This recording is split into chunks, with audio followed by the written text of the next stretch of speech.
Hello, good afternoon and good evening. Aftab Mughal की जानब से अपने तमाम नाजरीन और अपने तमाम मेहमानों को हम आज के प्रोग्राम में खुश आमदीद कहते हैं। आज का प्रोग्राम माइनॉरिटी कंसर्न पाकिस्तान की जानब से मुनक़्क़िद किया गया है। माइनॉरिटी कंसर्न एक डिजिटल मैगजीन है जो पाकिस्तान में माइनॉरिटी हकूक, अक़लियती मज़हबी आज़ादियों और जमहूरी कदरों के हवाले से खबरें शाया करता है। हमारा आज का मौजू है the issue of social harmony in Pakistan. हम आज के प्रोग्राम में अपने तमाम मुकर्ररीन को खुशामदीद कहते हैं। हमारे साथ शामिल हैं लाहौर से जनाब नदीम एंथनी एडवोकेट साहब, लाहौरी से जनाब कामरान चौधरी साहब, और हमें ज्वाइन करेंगे सिंध से अशोक कुमार और मोहम्मद असलम। हम आज के प्रोग्राम में अपने मेहमानों की शमूलियत के लिए उनके ममनून हैं। आज के प्रोग्राम की निज़ामत हमारे साथी जनाब जान बास्को साहब करेंगे। आपका ताल्लुक सहाफ़त की दुनिया से है, ख़ुसूसन इलेक्ट्रॉनिक जर्नलिज्म में उनका वसी तजर्बा है। तकरीबन 12 साल से आप गेटवे गैजेट के नाम से MATV पर एक हफ्तावार प्रोग्राम को होस्ट करते हैं।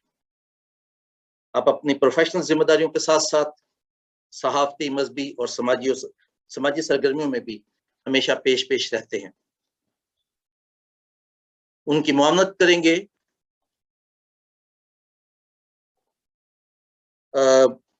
साहिवाल से जनाब मोहतरम अशकनाज खोखर साहब।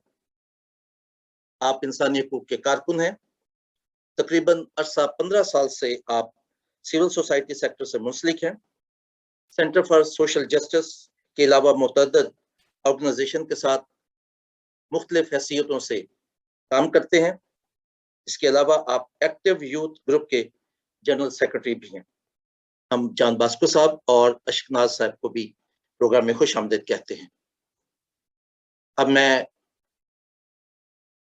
जान बास्को साहब से गुजारिश करूंगा कि वो प्रोग्राम को आगे बढ़ाएं। Over to you sir. Thank you very much Aftab Mughal साहब। और हम माइनॉरिटी कंसर्न के बहुत ज़्यादा शुक्रगुजार हैं कि वो इस तरह के प्रोग्राम जो है वो लेके आते रहते हैं। और इस तरह के प्रोग्राम लाने से होता यह है कि हम एक तो मिल बैठते हैं और दूसरा अपने मसाइल का जायजा भी लेते हैं। सोशल हार्मनी जिसे हम कहेंगे, समाजी हम आहंगी, ये बड़ी एक इम्पॉर्टेंट चीज़ है। लेकिन उसके साथ ही आज का जो दिन जो है वो हमारे लिए बड़ा इम्पॉर्टेंट है। 11 सितंबर जो है, 11 सितंबर वो दिन है कि जब बानिए पाकिस्तान की वफात हुई थी। और बानिए Pakistan he was the champion of social harmony. और ये हमारे लिए बड़े ही एजाज की बात है कि हम उस प्रोग्राम को आज कर रहे हैं। तो हम देखेंगे कि बानिए पाकिस्तान का जो एक रोल था वो भी हम सोशल हार्मनी के, हमारे जो साथी हैं अगर उसके टच करना चाहें तो जरूर इस सारे सिलसिले इसमें जरूर से भी टच करें। क्योंकि जो मोहम्मद अली जिन्ना का जो विजन जो था कि सारे मज़ाहिब के साथ भी वो चाहते थे कि हम आंगी हो, और उसके अलावा वो चाहते थे कि किस तरह से एक दूसरे के साथ हमने रहना है, समाज में एक दूसरे के साथ किस तरह से आगे बढ़ना है। और हमारे जो आज के पहले स्पीकर हैं जनाब कामरान चौधरी फ्रॉम लाहौर, रिपोर्टर हैं जो बैंकॉक बेस्ड UCA न्यूज़ है, union of Catholic Asian news, since 2005 से उसके साथ मुंसलिक हैं। Presently he is working part-time as communication officer for Caritas Pakistan, reporter of Aid to the Church in Need USA and Global Sisters Report. He's also a board member of Radio Veritas Asia Urdu Service. He is former mentor at University of Education in Lahore. He has attended several workshops on journalism in Pakistan, Thailand, Sri Lanka and Rome. और इसके अलावा वो अपना एक YouTube का channel भी चलाते हैं। कामरान चौधरी साहब, we welcome you to the show. अब माइक अपना जरा ऑन कर दीजिए। बहुत शुक्रिया जॉन बास्को साहब, thanks for having me, it's an honour to be here. और आपको मेरी आवाज बिल्कुल ठीक आ रही है? जी बिल्कुल ठीक है। और मैं चाहूंगा क्योंकि आज का जो दिन जो है वो कायद-ए-आज़म की मुनासबत से भी है, और ये इत्तफाकी है कि आज 11 सितंबर है। और 11 सितंबर वो दिन था कि जब कायद-ए-आज़म मोहम्मद अली जिन्ना का इंतकाल हुआ था, और एक ऐसा बाब जो था वो बंद हो चुका था। और हम लेकिन आज हमें उसकी बड़ी अशद जरूरत है। क्या मैं अगर आपसे सवाल करूं, पूछूं आपसे, क्या समाजी हम आहंगी मोहम्मद अली जिन्ना की मंसूबाबंदी के मुताबिक है, और अगर नहीं तो पाकिस्तान में क्या वजूहात हैं? जी, आपने कायद आज़म का हवाला दिया, और जिन्ना का पाकिस्तान, ये स्ट्रगल तो सालों से है। जब से मैं जर्नलिज्म मैंने 16 साल पहले ज्वाइन की, आज तक हम ढूंढ रहे हैं कि जिन्ना का पाकिस्तान किधर है। और उन्होंने जो पाकिस्तान के एक विजन दिया था, वो एक एक different, he had a different vision about how he wanted Pakistan to be. हम सब जानते हैं जोगिंदर नाथ मंडल हमारे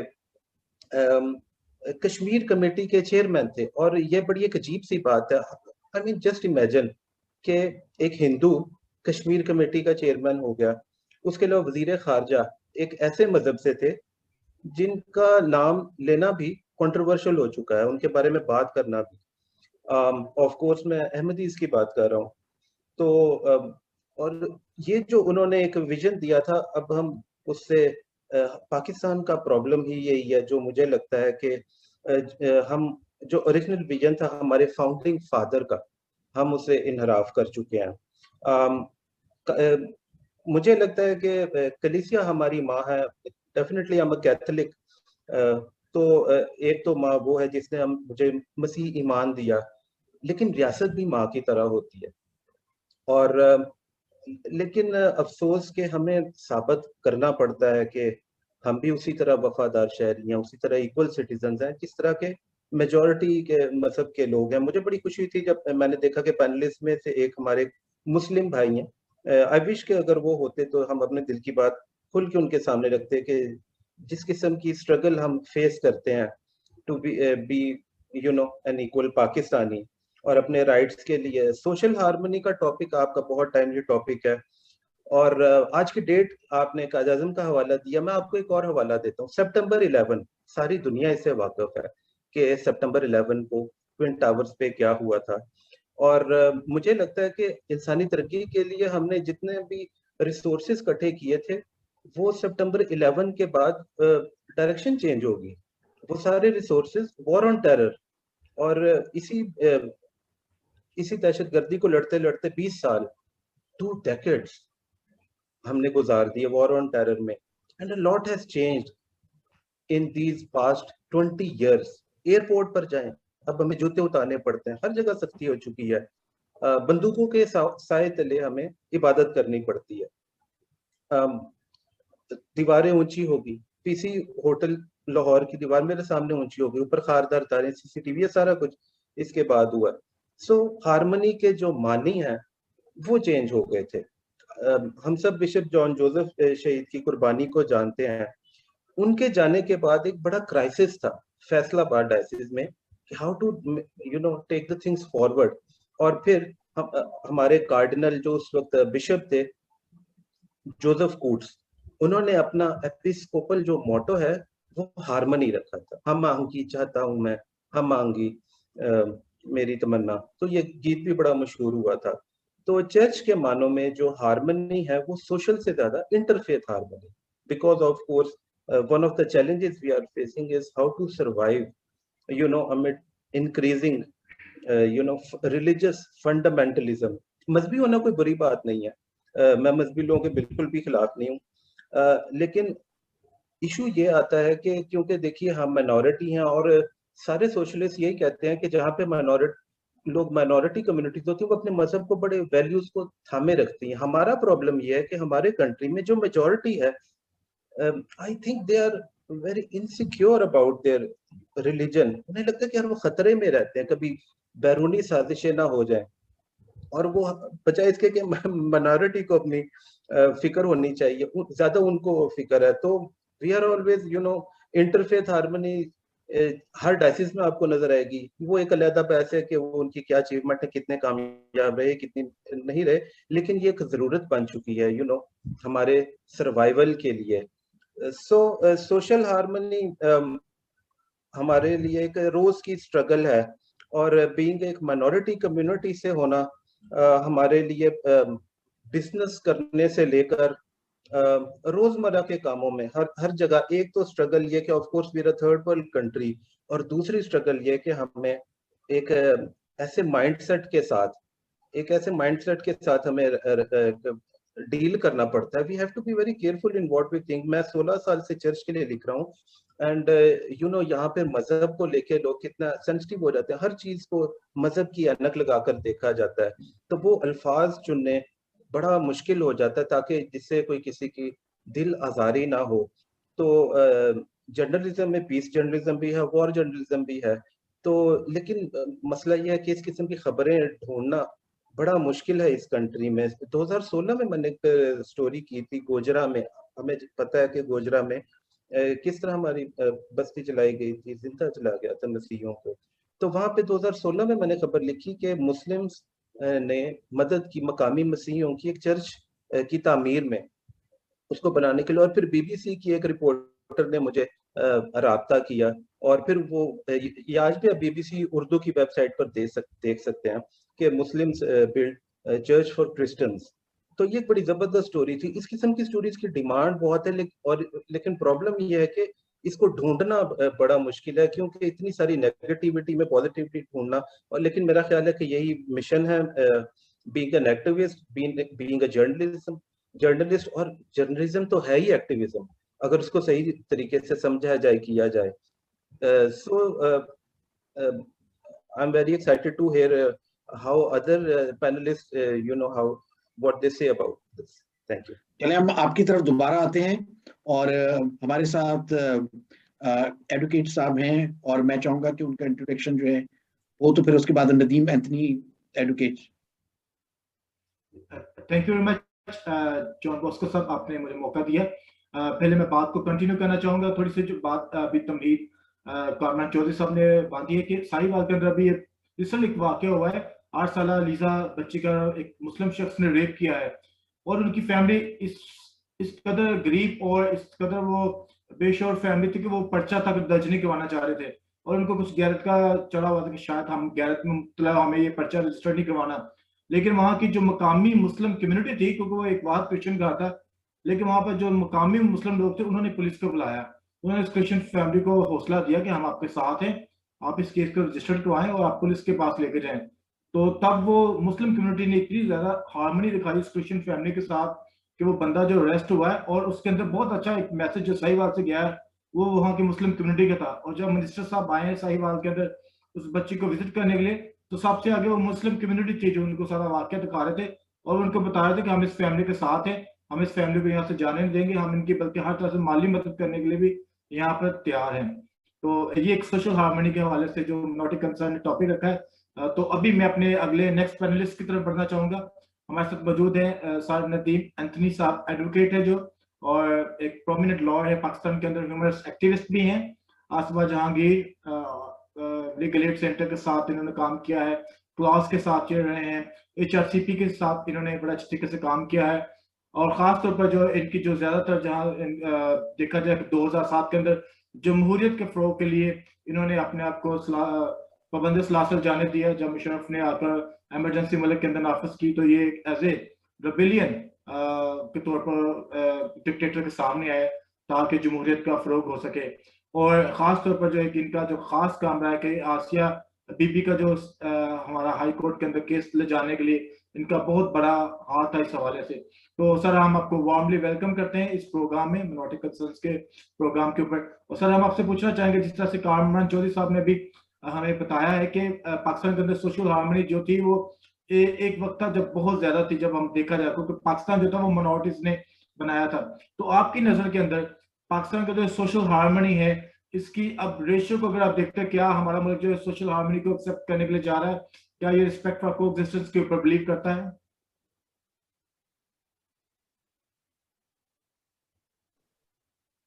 बहुत शुक्रिया जी मेरे लंबे चौड़े इंट्रोडक्शन का। और देखिए, ये जो सोशल हार्मनी का आज हम डिस्कस कर रहे हैं, ये आफ्ताब साहब जानते हैं कि जब हम जस्टिस एंड पीस कमीशन में काम कर रहे थे तो हम एक सोशल जस्टिस संडे भी मनाते थे। तो इसके अलावा और भी बहुत सारे ऐसे प्रोग्राम करते थे जिससे हम ये बावर करा लें कि यहाँ पे रहने वाले जो गैर मुस्लिम हैं या अक़लीती लोग हैं वो भी इसका बराबर के हिस्सेदार हैं इसको प्रमोट करने में।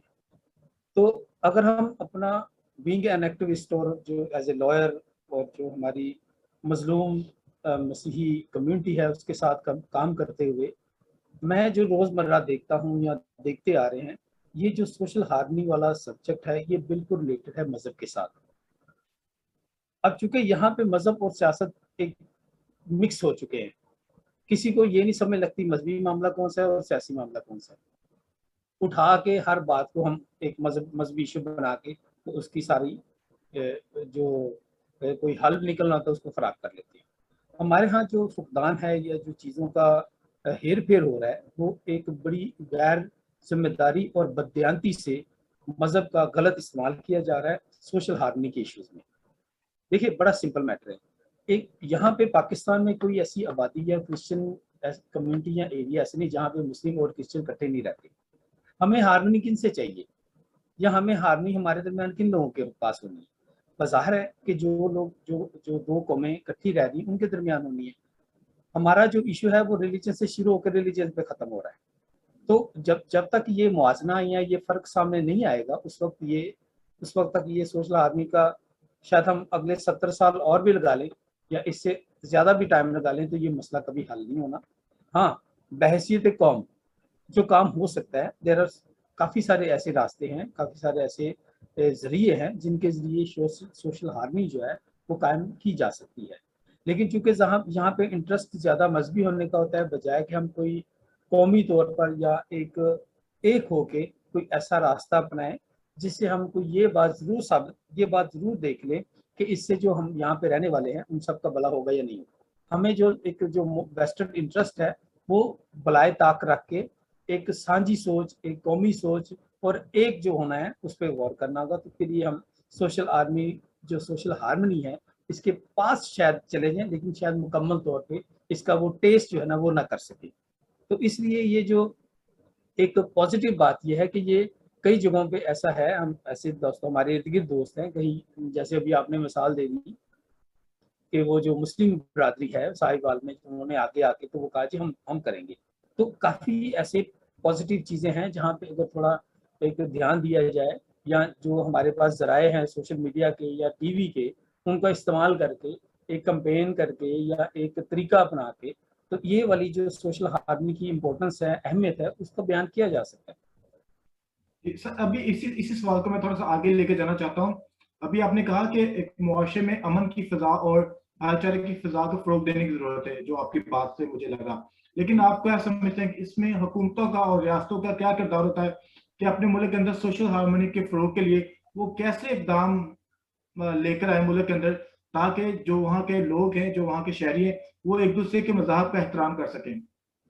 देखें अशनाज, जो एक बड़ी एक जो मैं थोड़ा सा डिसएग्री करूंगा आपके इस बात से कि हम हुकूमतों पे क्यों रहते हैं।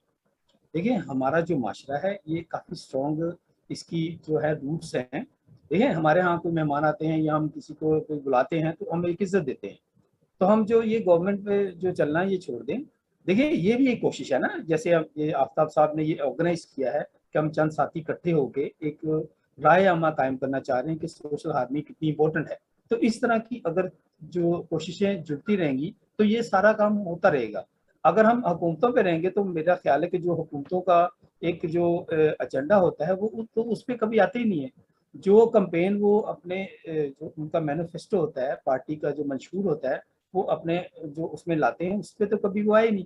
तो हर पार्टी के मैनिफेस्टो पर देखेंगे तो वो सोशल हार्मनी की बात ही है, लेकिन वो नहीं करते। तो इसलिए अगर हम उन पे ना ही जाएं तो ये बेहतर होगा। हम आपस में जो थोड़ी सी कोशिश करें ये करते हैं तो ज्यादा बेहतर है। चलिए सर, थैंक यू।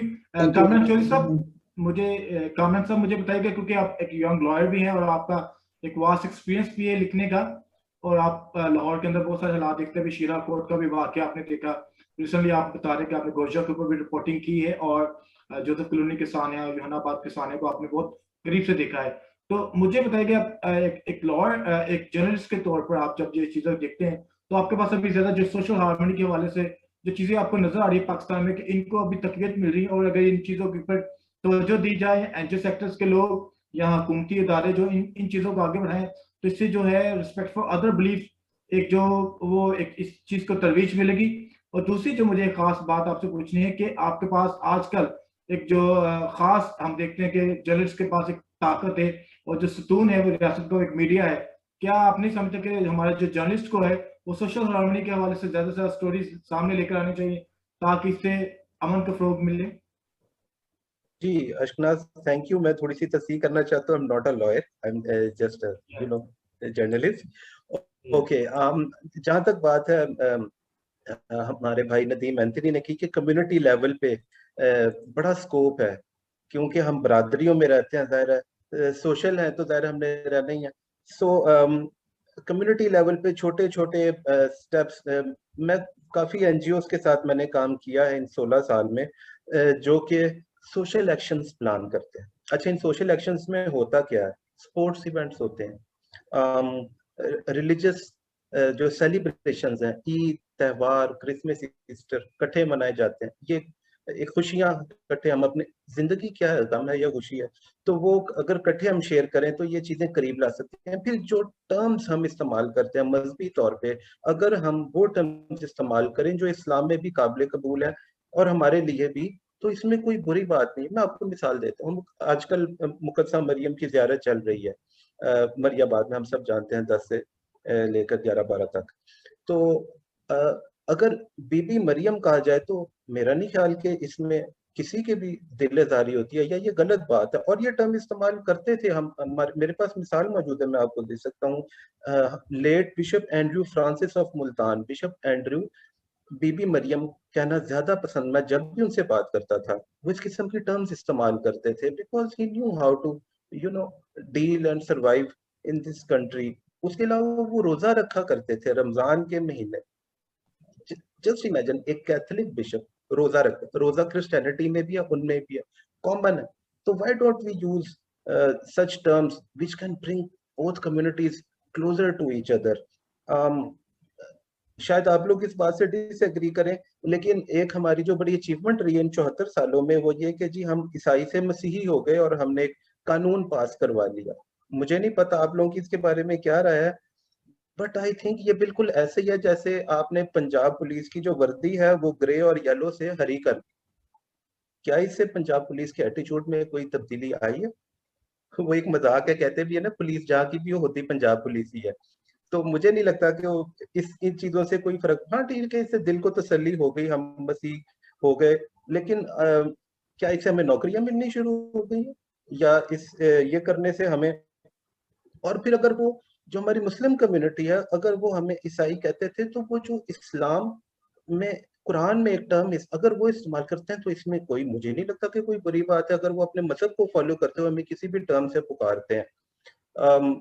और फिर देखो नाम में क्या रखा, ये तो शेक्सपियर भी कहता था ना कि व्हाट्स इन अ नेम।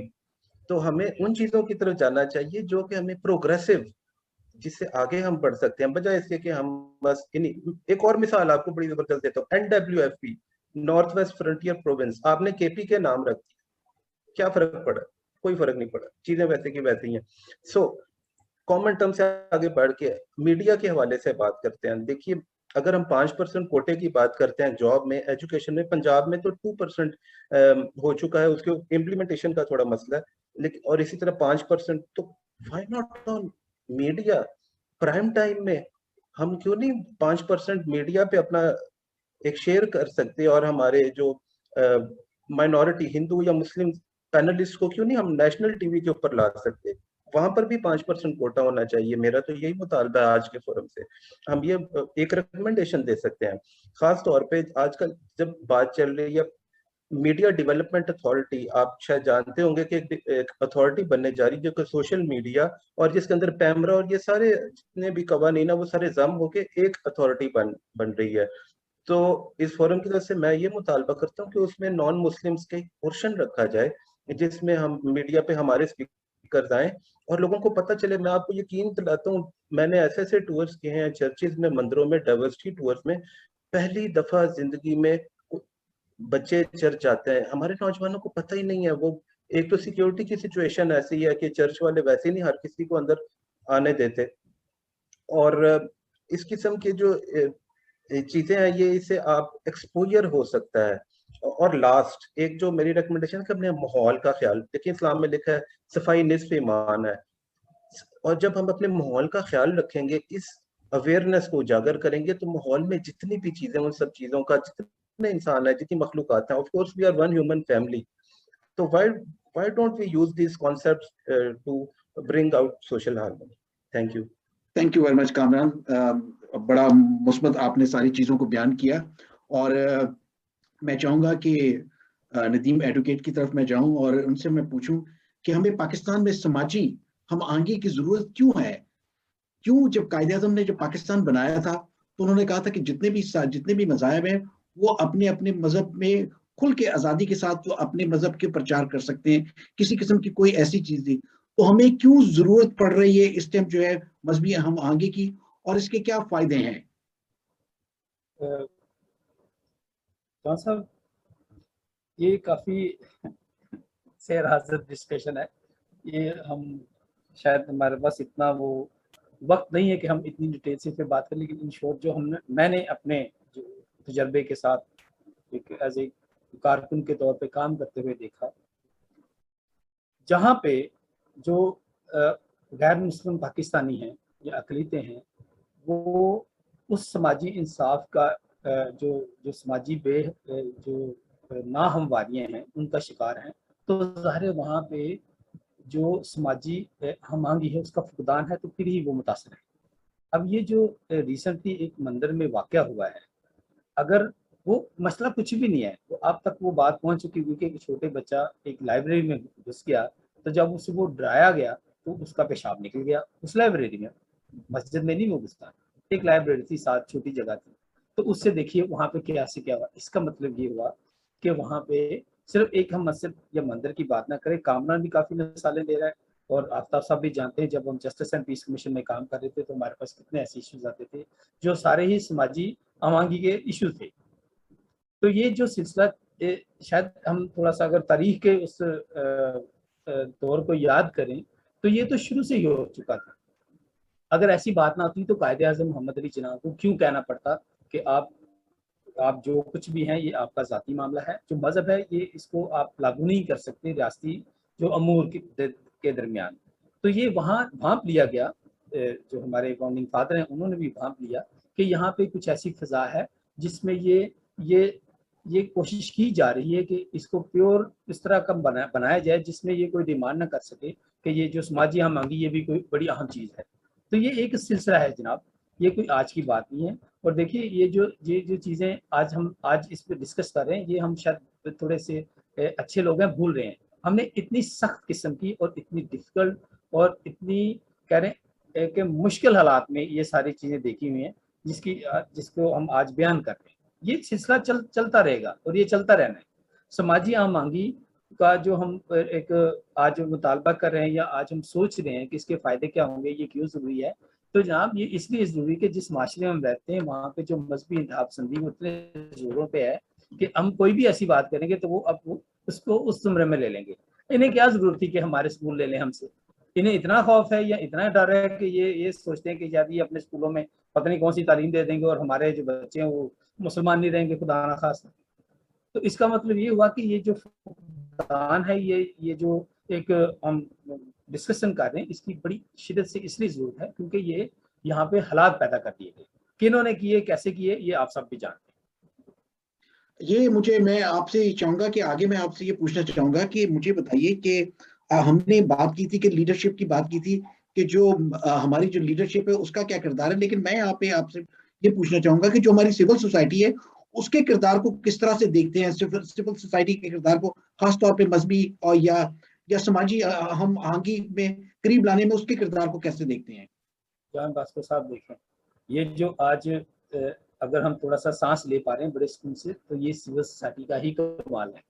अगर आप ये वाला सिविल सोसाइटी का एक सब्जेक्ट यहाँ से निकाल दें तो यहाँ खाना जंगी शुरू हो जाएगी, यहाँ लोग एक दूसरे को मारना शुरू कर देंगे, क्योंकि ये सिविल सोसाइटी का ही काम था कि और आज तक है कि वो इकट्ठा करते हैं, वो रायमा कायम करने की कोशिश करते हैं, वो जोड़ने की कोशिश करते हैं, वो कोशिश करते हैं कि ये जो समाजी इंसाफ है ये सबके लिए। या जो इंसाफ जो समाज है वो इस तरह का हो जिसमें सब बराबर हों। तो आज जो अगर हम ये बात कर रहे हैं या आज का जो ये माहौल है ये सिविल सोसाइटी की बदौलत ही है। Thank you very much. और हम आपके पास दोबारा we will come back to you again, दोबारा आते हैं आपके पास।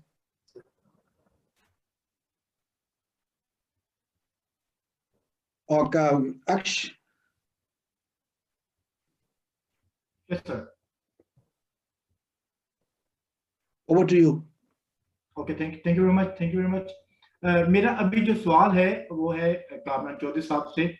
कामरान साहब, मुझे ये बताइएगा, जिस तरीके से अभी जॉन बॉस्को साहब ने कहा कि सिविल सोसाइटी का जो एक कलीदी किरदार हो सकता है सोशल हार्मनी के फ्लो के लिए, तो आप बताएं कि कौन सी ऐसी एक्टिविटीज हैं जो कि सिविल सोसाइटी को करनी चाहिए और जिससे सोशल हार्मनी को फ्लो मिले। Please unmute yourself. जी, थैंक यू अशनाज।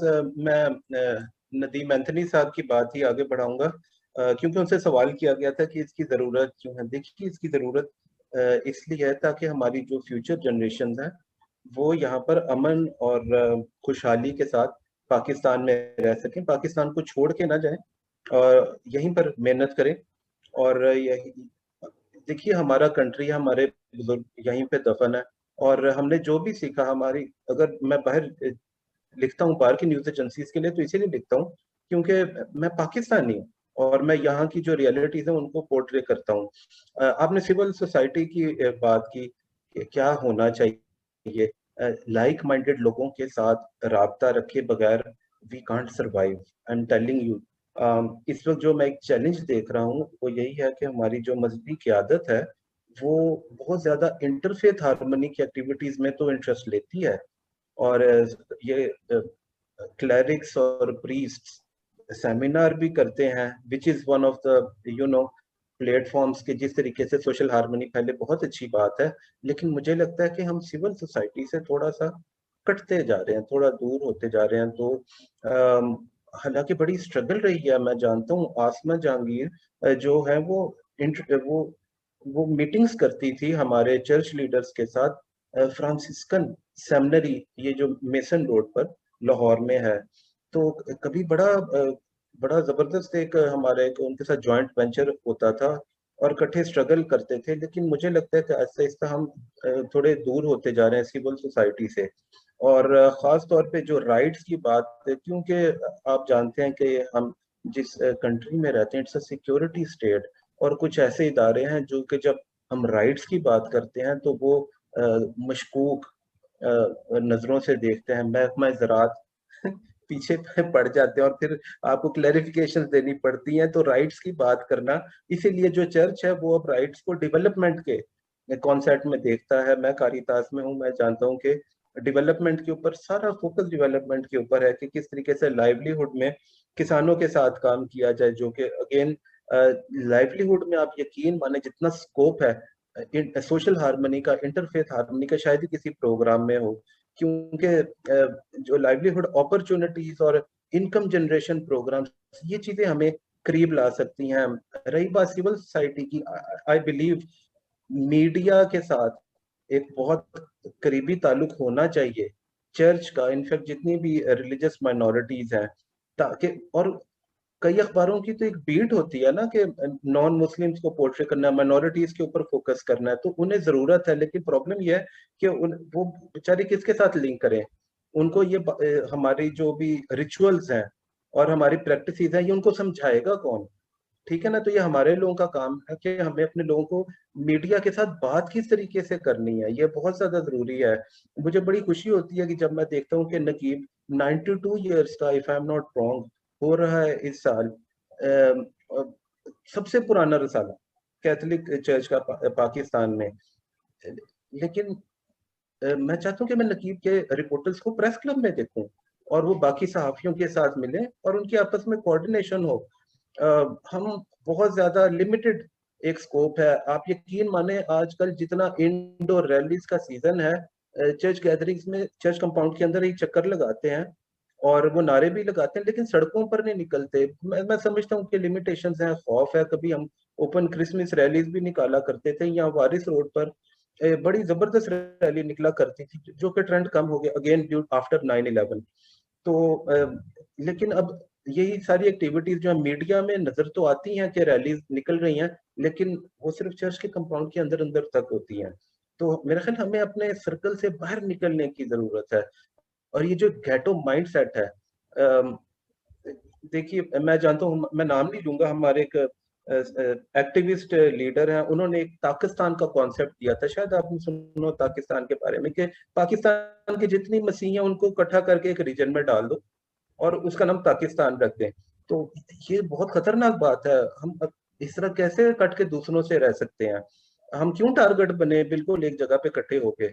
सो हमें जरूरत है कि हम लोगों के साथ इंटीग्रेट हों, जो सोशल कोहेजन है, हम हम गैटो माइंडसेट से बाहर निकले। That's what I would recommend. Thank you very much.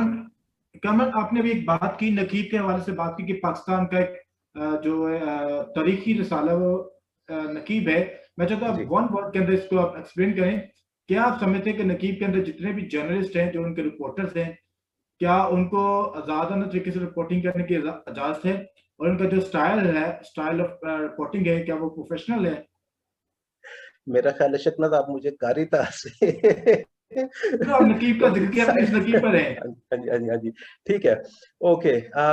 नकीब का प्रिंट इज डाइंग। नकीब का प्रॉब्लम यह है कि वो शुरू प्रिंट से हुआ था और आज तक प्रिंट के ऊपर ही है। आई एम टेलिंग यू, पाकिस्तान में तो वैसे ही पढ़ने लिखने का कम रुझान है। मुझे पता है माइनॉरिटी कंसर्न पे इस हवाले से भी प्रोग्राम हो चुका है कि लोग पढ़ते क्यों नहीं है ज्यादा। तो नकीब जो है, it is using old technology. Print is old technology, books are old technology. लोग सोशल मीडिया पर आ गए हैं। हमारे यंगस्टर्स जो है वो हर चीज अपने मोबाइल के ऊपर चेक करते हैं। Why not have a नकीब Facebook page? क्यों नहीं हो सकता? ट्विटर। वेरी गुड कामरान, आपने बहुत अच्छी बात की कि अभी जदीद तरीकों को अपनाकर चर्च को अपने रसाला जात को या मीडिया कवरेज के हवाले से बिल्कुल अपनी असिस्टेंस देनी चाहिए। मेरा भी सवाल होगा नदीम मंत्री साहब से, क्योंकि उन्होंने जस्टिस एंड पीस कमीशन के साथ भी काम किया है, और कामरान ने जैसे जिक्र किया है आसमा जहांगीर का, तो इन्होंने प्रैक्टिकली तौर पर उनके साथ Asma Jahangir foundation legal aid centre के साथ काम भी कर रहे हैं और उनके साथ ये मुतवातर कामों में मसरूफ भी रहे। तो मेरा सवाल जो भी नदीम मंत्री साहब से है, क्या आपको लगता है कि चर्च का एक वाइटल रोल होना चाहिए सोशल हार्मनी की प्रमोशंस के लिए, और चर्च इसके लिए कौन सी एक्टिविटीज कर सकता है, और कौन से चर्च इसके अंदर सामने आ सकते हैं जो कि सोशल हार्मनी के फरोग के लिए ज्यादा बेहतर तरीके से काम कर सकते हैं? आजाद, देखिए, ये जो चर्च का सोशल हार्मनी से के हवाले से जो काम है, या कामना ने जिक्र किया कि जो चर्च कंपाउंड के अंदर जो एक्टिविटीज होती रहती है, तो मैं ज़्यादा नहीं, लेकिन कुछ इस बात से वाकफ ज़रूर हूँ कि चर्च ने काफ़ी कोशिश की है कि जो सोशल हार्मनी का जो सब्जेक्ट है, इस पे काम कर जारी रखते रहें। अगर आपको याद हो कि कुछ इक्यूमेनिकल कमीशन के हम फौरी तौर पे शायद उस तरह का रिजल्ट या वो नहीं हासिल कर सकते, लेकिन काम जारी रहा और अभी तक शायद है, क्योंकि कुछ कमीशन मैं जानता हूँ। अब चूंकि कमीशन इसलिए बनते हैं ताकि उस पर कुछ काम किया जाए। क्या काम किया जाए, कैसे काम किया जाए, ज़ाहिर जो अदारा है उसकी अपनी होती है। मैं जो पहले बात कर रहा था उसमें से एक आखिरी पॉइंट ये रह गया था, जान बास्को साहब अगर सुन रहे हैं तो देखिए, जब से ये जो मुकालमा है ना, ये हमसे छिन गया है ना, उस वक्त से ही ये सारी खराबी शुरू हो गई ज़्यादा। देखिए, बहुत पहले हमारे जो बड़े थे, जब अगर हम थोड़ा देहात साइड पे जाएं या जाएं, तो वो बैठा करते थे, गुफ्तगू करते थे। वो अपने बहुत सारे मसले आपस में गुफ्तगू से हल करके एक अमन की फिजा कायम करके तो वो जिंदा रहते थे और जिंदगी गुजारते रहते थे। आज देखिए, झगड़े हो जाते हैं। अगर आप इन दिनों में वाकिफ हो तो लाहौर की गिरदनवा में कुछ क्रिश्चियन बस्तियों पे अटैक हो रहे हैं। वहाँ पे जो क्रिश्चियन मुस्लिम इकट्ठे रहते हैं, ज़ाहिर क्रिश्चियन इतने ज़्यादा पावर में तो नहीं है, बेचारे आम जो हम सारे हैं वो लेबर का ही ज़्यादा हमारा वो रहता है, तो वो उनका जो अरसा हयात वो तंग किया जा रहा है। उसकी वजह क्योंकि जो हम समाजी तौर पे कमज़ोर हैं, हम जो हम आगे नहीं समझते, हम होना नहीं समझते किसी को, उसकी यही वजह है कि ये जो डायलॉग है, ये जो मुकालमा है, हमसे छिन गया है। तो इसकी एक तो जरूरत है। दूसरे नंबर पे चर्च तो हमेशा कोशिश कर रहा है और शायद ये एक कहने की हमारी जो मजहबी तालीमात है उसका भी हिस्सा है कि हम जो मजहबी आम आदमी उस पर जोर दें, समाजी आम आदमी पे जोर दें, एक दूसरे के साथ बाहमी मेल जोल रखें, अपने हमसाये के साथ मोहब्बत रखें, ये जो हमारी तालीम है ये तो चलता रहता है। और चर्च कभी भी पीछे नहीं रहा, जो मेरी एक मैंने जो देखा कि वो इस तरह के कामों में वो रहा। उनका एक जो स्कोप है या जो मेयार है काम करने का या जो एक तरीकाकार उन्होंने अपनाया वो सारे उनके प्रोग्राम के मुताबिक है। इस पे हम नहीं कोई बात कर सकते, लेकिन मैंने जो देखा है तो चर्च इन्वॉल्व रहा है समाजी आम आदमी के प्रोग्रामों को तरतीब देने में और माशरे में समाजी आम आदमी के जोर देने में। Thank you very much Nadeem advocate साहब। मैं चाहूंगा कामरान की तरफ आना। कामरान भाई, आप ये मुझे बताइए कि जो हमारी मिनॉरिटी लीडरशिप है, जिसमें वो पॉलिटिकल लीडरशिप की मैं बात कर रहा हूँ, पॉलिटिकल लीडरशिप को जो है हमने देखा है यहाँ पे कि पाकिस्तान में जो उनके दरमियान जो हम आंगी होनी चाहिए अपनी, अब हमारे तकरीबन 32 जो है मिनॉरिटीज के मेंबर है, लेकिन हम नहीं देखते कि वो सब के सब जो है एक प्लेटफॉर्म पे इकट्ठे हो जाएं। तो आप उनको उससे कैसे देखते हैं कि वो क्या अपना किरदार अदा कर सकते हैं कि पाकिस्तान में मजहबी हम आहंगी और समाजी आहंगी जो है आप ज्यादा से ज्यादा हो सके, उनके किरदार को किस तरह से देखते हैं आप? जी जॉन बॉस्को साहब, मेरा ख्याल आप जो बात कर रहे हैं वो लीडरशिप क्राइसिस की बात करते हैं विद इन माइनॉरिटीज, जिसमें पॉलिटिकल लीडरशिप भी आ जाती है और ऑफ कोर्स कुछ रिलीजियस भी है। इस पे बात करने से पहले तो मैं रिलीजियस को तो टच नहीं करना चाह रहा था, लेकिन मैं पॉलिटिकल को टच करना चाह रहा हूँ। जी जी ठीक है, श्योर। देखिए, जो डायलॉग है सोशल हार्मनी के लिए जो मेन चीज है वो डायलॉग है। अभी आप देख रहे हैं कि पाकिस्तान में तालिबान की हुकूमत है, सॉरी अफगानिस्तान में तालिबान की हुकूमत है, और अब अमेरिका भी मजबूर हो चुका है कि 20 साल वहां पर जंग तसल्लुत करने के बाद एंड में यही है कि डायलॉग के जरिए ही उन्होंने नई हुकूमत का क़याम किया। तो इस डायलॉग में मेन चैलेंज जो है वो फोर्स्ड कन्वर्जन। हमें इकट्ठे रहना चाहिए, आई टोटली एग्री, लेकिन प्रॉब्लम यह है कि जितने भी फोर्स्ड कन्वर्जन के ज्यादातर केसेस हैं वो इस किस्म की कम्युनिटीज पर आ रहे हैं जहाँ पे क्रिश्चियंस माइनॉरिटी में और फिर वो मेजोरिटी के साथ रहते हैं। तो मुझे लगता है कि ये चैलेंज है। जहाँ तक इस फोर्स्ड कन्वर्जन के मसले पे, ब्लास्फेमी के इशू पे और दूसरे जितने भी हमारे प्रॉब्लम है, अब इस पे हम एक लीडर ढूंढते हैं। शहबाज भट्टी साहब से मेरी अनफॉर्चुनेटली कभी मुलाकात नहीं हुई, हाँ फोन पर मेरी उनसे बात हुई थी, लेकिन मुझे आई डोंट सी हम लीडर मानने को तैयार नहीं है। प्रॉब्लम ये है, मुझे लगता है या तो हमारे हर बंदा अपने आप को लीडर समझता है या फिर हमारे वैल्यूज, हमारे स्टैंडर्ड्स बहुत ऊंचे हो चुके हैं लीडरशिप के लिए। तो जो एग्जिस्टिंग लीडर्स हैं हम शायद उनको लीडर का वो दर्जा देने को तैयार नहीं जो हम माजी में दे चुके हैं। और मुझे लगता है कि हमारे पॉलिटिकल लीडर्स देखें, अभी रिसेंटली मैं आपको बताऊं, एजाज अगस्टिन आलम साहब को मैं सुन रहा था, पंजाब के मिनिस्टर हैं, आपको पता ही है माइनॉरिटीज के। तो उन्होंने कोशिश की कि जो सिंगल नेशनल करिकुलम आ रहा है, आप जानते हैं कि हमारे प्राइम मिनिस्टर एक नया करिकुलम वो कह रहे हैं कि मेरी 3 सालों में ये भी अचीवमेंट है कि मैं 1 नेशन और 1 सिलेबस। तो उस करिकुलम के अंदर जो एक कंट्रोवर्शियल कई लोग उसको वो कर रहे हैं कि इसके अंदर इस्लामिक कंटेंट बहुत ज्यादा है और खास तौर पे लाजमी मज़ामीन, मिसाल के तौर पर उर्दू और साइंस। और एजाज आलम साहब ने एक रिकमेंडेशन दी कि आप तमाम किताबों में से जो मजहबी मवाद है उसको निकाल के दिनियात या इस्लामियात में कर दें, ताकि जिसने साइंस पढ़नी है साइंस पढ़े, इंग्लिश पढ़नी है, और वो बाकी जिसने इस्लामियात पढ़नी है ऑफ कोर्स वो वहां पर वो वाला कंटेंट ले, बजाय इसके कि बाकी मज़ामीन में।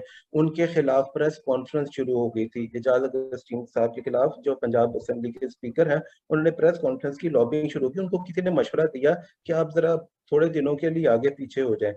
तो इतना हमारी लीडरशिप एक्टिव है, दे आर ट्राइंग, लेकिन आप भी जानते हैं, मैं भी जानता हूँ कि एक माइनॉरिटी लीडर बेचारे उसको कितना सुना जाता है या वो कितना इफेक्टिव, अब वो जितना कर सकते हैं, क्योंकि कुछ एनजीओज हैं वो माइनॉरिटी कॉकस के नाम से एक लाहौर में तंजीम है, तो वो पार्लियामेंटेरियंस के साथ वो सेशन करते हैं, लॉबिंग करते हैं। क्योंकि देखिए हम सड़कों पे जितना मर्जी प्रोटेस्ट कर लें, जितने मर्जी टायर जला लें, एंड में जो कानून साजी होनी है वो असेंबलीज के अंदर होनी है। तो इस वजह से अब जो लोग असेंबली में बैठे हैं, हमें उनको ओन करने की भी तो जरूरत है ना। हम कहते हैं जी सिलेक्टेड सिलेक्टेड, तो हम खुद ही उनको डिस्करेज करेंगे, उनको लीडर नहीं मानेंगे, तो वो बेचारे क्या आवाज उठाएंगे। तो हमें उनको सपोर्ट करने की जरूरत है। तरीकाकार इंतखाब के तरीकाकार के ऊपर चले एतराज हो सकता है, लेकिन एटलीस्ट जो इस वक्त लोग बैठे हैं उनको तो वो इज्जत और अहमियत देनी चाहिए जो उनका हक बनता है। आपने थैंक यू कामरान साहब। ये सर जॉन साहब प्लीज गो अहेड। नहीं, आप करें, गो अहेड। चल थैंक यू वेरी मच। अभी मेरा thank you very much Kamran, आपने बहुत खूबसूरत बात की है कि हमें अपने लीडर को ऑन करने की जरूरत है, रेदर देन कि हम उनके ऊपर सिर्फ क्रिटिक्स करते हैं। तो मेरा भी सवाल जो नदीम मंत्री साहब से है।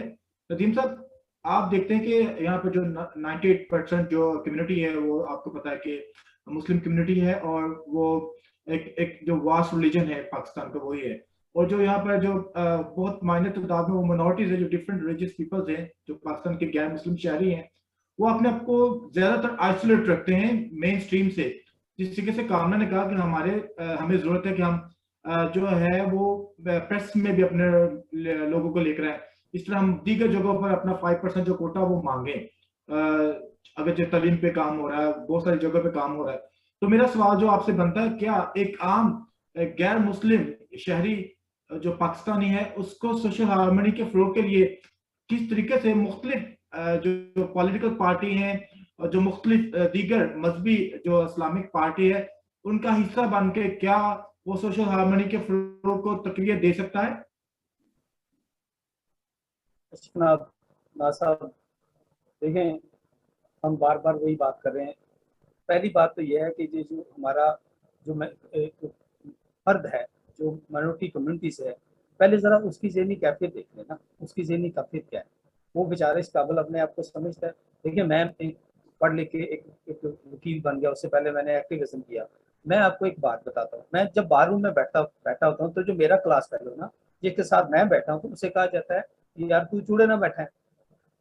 अब मुझे ये बताएं, ये जो माइंडसेट है, ये मैं एक लॉयर हूँ, मैं थोड़ा शायद जो आम पेशेंट उससे थोड़ा बेहतर हूँ कि मैं एक डिग्री हासिल करके एक जगह पहुंच गया हूँ। आम बंदा जो बेचारा मजदूर है या आम क्लास से है, उसकी तो ज़हनी कैफियत ही आपको समझनी चाहिए कि उससे ये देखिए, मैं उस तरफ आ रहा हूँ। मुझे बस एक थोड़ी सी इजाजत दीजिएगा। रिसेंटली मुझे एक वाकया याद आया। मैं एक जगह पे जाके बैठा तो वहां पे एक साहिबा की मरूफ शख्सियत थी, वो पीस के ऊपर बहुत ज्यादा काम कर रहे थे, पढ़ी लिखी शख्सियत थी, और उसको कुछ इंफॉर्मेशन चाहिए थी। और तो जब वो मैं बैठा था तो उसने सवाल किया, तो कुछ क्रिश्चियन लोगों के साथ मैं गया था वहां पर। तो जब मैंने इस बात का जवाब दिया, मैंने उसको जो नेशनल और इंटरनेशनल पर्सपेक्टिव के साथ बात किया, तो उसने मुझे कहा कि यार आप तो मुझे क्रिश्चियन लगते नहीं है, आप तो मुझे क्रिश्चियन लगते नहीं हो। देखिए, अब मतलब ये तो हमारे जो रिप्रेजेंटेशन है वो ऐसे लोग आ रहे हैं जो हमारा इमेज अच्छा नहीं बना रहे। जब मैं वहां पर जाकर 50 क्रिश्चियन लोगों के साथ गया, तो वो जो 50 क्रिश्चियन लोग हमारी अच्छे तरीके से जो एक हमारी अक्कासी वो नहीं दे पा रहे। तो हमें ऐसे बाशऊर और बाइल्म लोगों को सामने लाने की जरूरत है जो उनमें बैठकर कंफर्टेबल फील कर सके, और वहां पर हमारा एक सॉफ्ट इमेज भी उनके दरमियान पर ताक सके। क्योंकि 95% जो माइनॉरिटीज की कम्युनिटी 95% वो एक कुछ ऐसे कामों में इन्वॉल्व है, कुछ ऐसे पेशा से है अटैच, जिसकी वजह से वो हमें कुछ लकबात से सोसाइटी में नवाजा जाता है, जिससे कि हमें हमारा जो 5% जो पढ़ा लिखा तबका है वो भी अपने आप को जानबूझकर आइसोलेट कर सकता है कि शायद वो मुझे इस बात से निकाले। तो मैं चाहता हूँ कि प्लीज आप इस टिक्कर को भी रखें कि आप जैसे लोग, जो मेरे जैसे लोग, कामरान जैसे लोग जो सोसाइटी के अंदर मूव करते हैं, हम किस तरीके से अपना सॉफ्ट इमेज जो है वो सोशल हार्मनी के लिए मुस्लिम कम्युनिटी के अंदर बिल्ड कर सकते हैं। अब देखिए ना, आप एक और तरफ हमारी वो तो बता रहे हैं, भाई मुझे सॉफ्ट इमेज देने की क्या जरूरत है। मुझे सॉफ्ट इमेज कोई नहीं चाहिए। मैं एक पाकिस्तानी शहरी हूँ, बराबर का पाकिस्तानी शहरी हूँ, मुझे सॉफ्ट इमेज किसी को नहीं दे रहा। देखिए, मैं यहाँ तालीम हासिल की, यहाँ रहा, यही काम किया, और यहाँ जो हमारी खिदमत है या मूव ऑन कर रहे हैं, कम्युनिटी का हिस्सा बन के वो कर रहे हैं। मुझे कम से कम सॉफ्ट इमेज देने की जरूरत है, नंबर 1। नंबर 2, देखें, जो अब मैं आपके सवाल पे आता हूँ, बात दूसरी तरफ निकल जाएगी। देखें, आपका जो सवाल था उसमें है कि एक आम जो मसीही है, जो गैर मुस्लिम पाकिस्तानी, उससे जो सियासी जमातें हैं या जो कारकुन है या जो जिनसे वो जुड़ा हुआ है, उनसे ये मुतालबा करना चाहिए ताकि वो भी इसका हिस्सा बनाए, उसकी जो बात सुने। तो ये जो मंशूर है, अगर काइंडली अगर आप सारी पार्टी के मंशूर देखते हो तो ये सारी बातें हैं, ये कोई नई बात हम नहीं कर रहे, ये उन्हें रिव्यू करना पड़ेगा। हाँ, अगर अगर थोड़ा सा वो जो एक काफी जो सिविल सोसाइटी की जद्दोजहद रही है कि जो डायरेक्ट नुमाइंदगी है कि वो डायरेक्ट जो इलेक्शन जीत के आए, अगर वो जितनी देर तक नहीं नफाज होगा तो हम ये जो हमारे भाई हैं बहनें हैं जो शामिल में पहुंचे हैं, ठीक है, उनकी मेहरबानी कि उन्होंने एक ये इंतखाब किया कि चले वो एक नुमाइंदगी तो कम से कम वहाँ रखें, वो यानी कि उसको गैप ना दें, उसको खाली ना रखें, चले वो पहुंच गए, हम उनके बहुत मेहरबानी उनकी, शुक्रिया। लेकिन वो जो उनके पर कटे हुए हैं, जो उन्हें एक सिलेक्टेड सी मूवमेंट करने का कहा गया है, उससे थोड़ा सा बियॉन्ड वो इसलिए नहीं जा सकते क्योंकि उन्हें डायरेक्ट नुमाइंदगी नहीं मिली। मुझे नहीं पता कि मैंने तो कभी किसी को वोट भी नहीं दिया, तो मैं कैसे ये तो करूँ कि वो मेरी बात करेगा। बात यहाँ पे जो लीडरशिप के ऑन होने की है, हम ऑन कर रहे हैं। देखिए, अगर हम ऑन न करें तो हम उनके साथ कैसे चलें? हमारे कई दफ़ा मुकालमे होते हैं, उनसे हम बात करते हैं, उनको फ़ोन करके कोई ना कोई काम भी उनसे पूछते रहते हैं, उनसे चेक करते रहते हैं, उनसे मुलाकात भी करते हैं। लेकिन बात सिर्फ वही आई कि जो हमारा पॉलिटिकल एक जो हमें डिस्कोर्स है, जो हमें जिस तरफ लगाया गया है, हमें उससे थोड़ा-सा हटाया जाए। हम बिल्कुल नहीं चाहते कि हमें बिल्कुल एक घर में बैठे एक जो पसंदीदा बंदा उसको सीट दे के हम वहाँ ले जाएँ और सिर्फ उसके ये कहें कि भाई आपने इतनी हद तक बात करनी है। कामरान, मैं ये बात नहीं जानता था, मुझे ज़रा ये सुन के बड़ा अफ़सोस हुआ कि अगर उन्होंने जो हमारे भाई हैं अगस्तीन, उन्हें ये यानी कि उनके खिलाफ प्रेस कॉन्फ्रेंस कर दी कि अगर वो इस मुतालबे पे हैं। सिंगल करिकुलम का मामला इतना कंफ्यूज्ड है, मैं आपको बता नहीं सकता वहाँ पे क्या होने जा रहा है और कितनी मुसीबत में है सारी सूरत हाल है। इस पे कोई उस तरह से बहस नहीं की हुई, ना उसे लाया गया। तो ये यहाँ पे जो प्रेजेंट सेटअप है या जो प्रेजेंट चीज़ें चल रही हैं, पॉलिटिकली इंस्टेबल हैं, या जो भी यहाँ पे हो रहा है, ये सारी उसकी पैदावार है कि हम सुनने को तैयार थे ऊपर। जब जितनी देर तक वो सुनेंगी तो हमारे तो मसले बहुत पीछे रह गए हैं। ये जो सोशल हार्मनी वाला सब्जेक्ट है, ये बहुत पीछे चला गया। अब यहाँ पे गुर्बत की बात हो रही है, यहाँ पे बेरोजगारी की बात हो रही है, यहाँ पे महंगाई की बात हो रही है। अब मुझे ये बताएं कि ये जो पैंडेमिक है, कोविड के पैंडेमिक है, इसके दौरान जो चीजें बुरे तरीके से सामने आई हैं, उसको कौन हैंडल कर रहा है? हम सिर्फ वैक्सीन पे जोर दे रहे हैं, लेकिन जो बाकी अहम मसले हैं उस पर कौन जोर देगा? तो ये सारी चीजें जो सोशल हार्मनी के कॉन्टेक्स्ट में ही आती हैं, जिसको इग्नोर किया जा रहा है और लोग आपस में लड़ना शुरू हो गए। अगर हम मस्जिद में आम लोगों में जाए तो उनके लिए प्रॉब्लम है।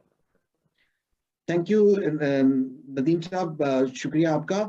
और नाज़रीन, हमारे पास वक्त की कमी है, हमारे पास सिर्फ 4 मिनट है और मैं चाहूंगा कि कामरान साहब से भी वही क्वेश्चन हो और वही क्वेश्चन जो है वो नदीम साहब से, बीइंग अ क्रिश्चियन, क्योंकि हमारी जो मिनॉरिटीज में हम हैं, हमारा जो किरदार जो है वो बहुत ज्यादा बड़ा जरूरी है कि हम वो एक्शन लें ताकि हम किसी से ज्यादा प्रोएक्टिव हो सकें, ताकि हम दूसरों पे डिपेंड ना करें कि कोई आके हमें जो है वो हमें समाजी हम आंगी के कोई लेसन दे, बल्कि हमें क्या करने की जरूरत है। तो पहले मैं चाहूंगा कि कामरान साहब की तरफ, फिर उसके बाद नदीम एंथनी साहब की तरफ, एंड यू गॉट 2 मिनट्स, और ताकि फिर उसके बाद हम अपनी इस सारी डिस्कशन को जो है वाइंड अप करेंगे, एंड इट्स ओवर टू जनाब आफ्ताब मुगल साहब।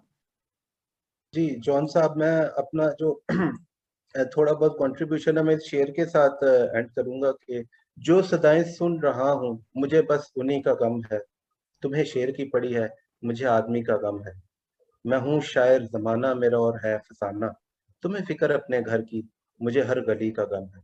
हबीब जालिब साहब का शेर है और बड़ा वैलिड है आज के लिए भी। आपने बात की कि क्या होना चाहिए इंटरफेथ और सोशल हार्मनी बढ़ाने के लिए। शॉर्टली पहला स्टेप जो चर्च को करना चाहिए कि अपने जितने भी इंटरफेथ ग्रुप्स हैं उसमें क्लैरिक्स को रोटेशन पे कर लें।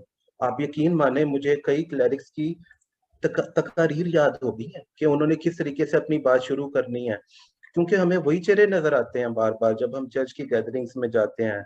तो why not bring new mullahs in your group, why not create new connections, जो मैं पहले भी बात कर रहा था कि हमें अपने दायरे से आगे बढ़ के काम करने की जरूरत है।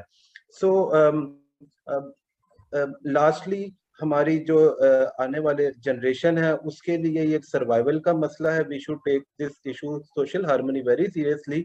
और अभी तक हमने जितनी बातें की हैं, फिजिकल मेंटल हेल्थ, हमारे पाकिस्तान में अभी 10 सितंबर को यानी कल के दिन ये सुसाइड प्रिवेंशन डे था। तो जो मेंटल हेल्थ है इसको हम टोटली इग्नोर करते जा रहे हैं, क्योंकि जब तक इंटरफेथ हार्मनी सोशल कोहेजन नहीं होगी हम मेंटली तौर पे भी इसी डिप्रेशन के अंदर ही रहेंगे। तो मेरी यही जरूरत है, मेरी यही सजेशन है कि हम मेंटल हेल्थ के ऊपर भी फोकस करें। Thank you very much. Nadeem भाई, आपकी तरफ भी वही क्वेश्चन है, सेम क्वेश्चन। जी, मुझे इसके बारे में ये कहना है कि जैसे मैं पहले भी बता चुका हूँ कि हमें ये सारा इशू ग्रास रूट तक दोबारा ले जाना होगा, क्योंकि ये ग्रास रूट का इशू है। हमें 5 स्टार होटल्स मीटिंग हमें बिल्कुल नहीं चाहिए, जहाँ पे हम एक सिलेक्टेड लोगों को बिठाकर तो वही मीटिंग करें और बाद में जो नतीजा निकला है तो वही 5 बंदे सामने स्टेज पे प्रेस कॉन्फ्रेंस करेंगे और खत्म। लेकिन वो बात जो आम बंदा है उस तक पहुंची नहीं। जहाँ ये जैसे फर्ज करें, मैं जिक्र करूंगा जोसेफ कॉलोनी वाले इशू पर, वहाँ पे लोग लड़े थे, लीडर तो वहाँ पहुंचे ही कोई नहीं था। इसका मतलब ये हुआ कि हमें जरूरत है लोगों में जाने की, जो हम कर रहे हैं, जो हम अपने अपने, मैं कम से कम मैं अपनी जात के तौर पर जो हम जहाँ मैं बैठता हूँ या जज करता हूँ, हम तो ये जिक्र करते हैं। तो ये इसकी बड़ी अच्छा जरूरत है। अगर इसको दोबारा शुरू किया जाए तो मेरे ख्याल में सोशल हार्मनी का जो इशू है वो काफ़ी हद तक हम इसको ले सकते हैं कि वो पॉजिटिवली मुस्बत तौर पर वो हम उससे फायदा उठा सकते हैं। Thank you very much, Nadeem. Thank you very much, sir. Before we move to Aftab Mughal sir, I just learned one line from Father Khalid Shidasi on social harmony. मैंने 2007 में उनके साथ एक मिलकर गीत गाया था अमन के ऊपर, सोशल हार्मनी के ऊपर। मैं चाहता हूँ before we go towards after Mughal साहब, मैं उसको एक गुनगुनाना चाहता हूँ, एक लाइन को। सारे रास्ते मिल जाएंगे, सारे रास्ते मिल जाएंगे, राह में फूल खिल जाएंगे, राह में फूल खिल जाएंगे, हाथ से हाथ मिलाओ हम मांगे, हाथ से हाथ मिलाओ हम मांगे, एक नगमा गाओ हम मांगे, एक नगमा गाओ हम मांगे, कहो हम मांगे, कहो हम मांगे। Over to you, sir.